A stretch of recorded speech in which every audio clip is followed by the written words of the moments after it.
성도 여러분 안녕하세요. 3월 29일 365일 말씀과 함께 시간입니다. 오늘 읽을 말씀은 사무엘하 16장에서 19장까지의 말씀입니다.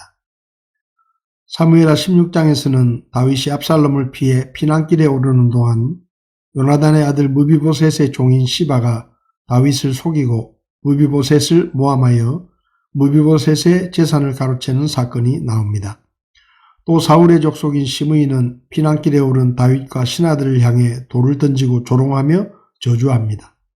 이에 분노한 다윗의 신하들은 그를 죽이고자 하지만 다윗은 그것이 자신을 향한 하나님의 징계라고 여기며 겸손하게 하나님 앞에서 자신을 돌아봅니다.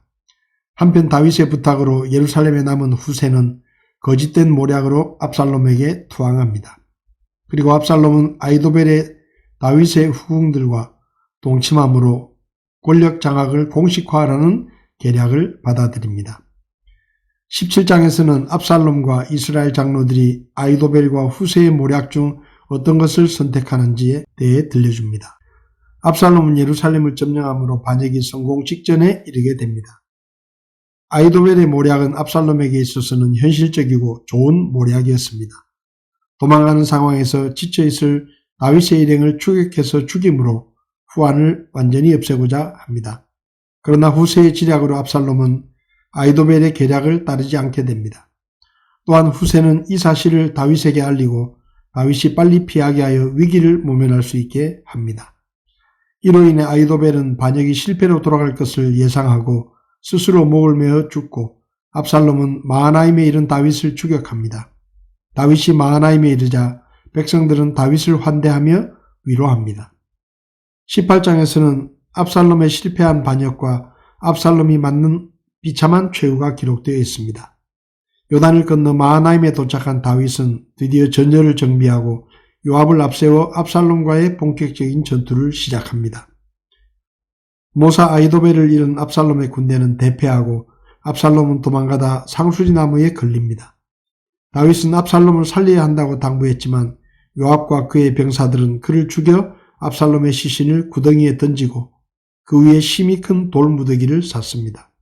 그 후 두 전령으로부터 압살롬의 죽음을 들은 다윗은 크게 애통하며 슬퍼합니다. 19장에서는 압살롬의 반역 사건이 다윗에게 입힌 타격에 관련된 이야기가 나옵니다.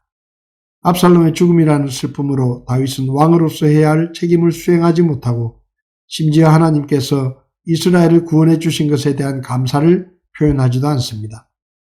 다윗이 압살롬의 죽음으로 슬픔에 빠져 있다는 것을 알게 된 요압은 다윗에게 단호하게 기운을 회복하여 민심을 수습할 것을 권고합니다.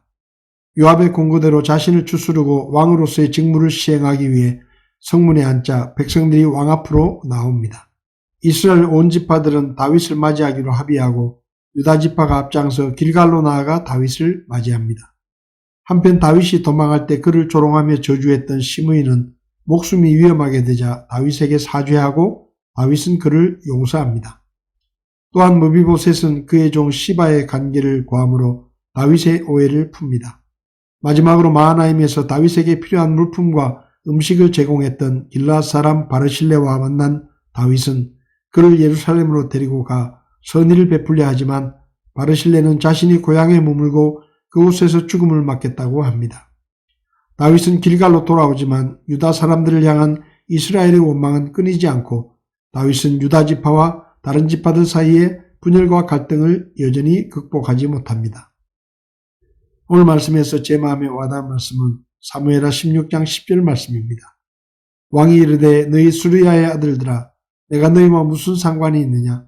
주께서 그에게 다윗을 저주하라 하셨으니 그가 저주하게 하라. 그런즉 누가 이르기를 내가 어찌하여 그리하였느냐 하겠느냐 하고.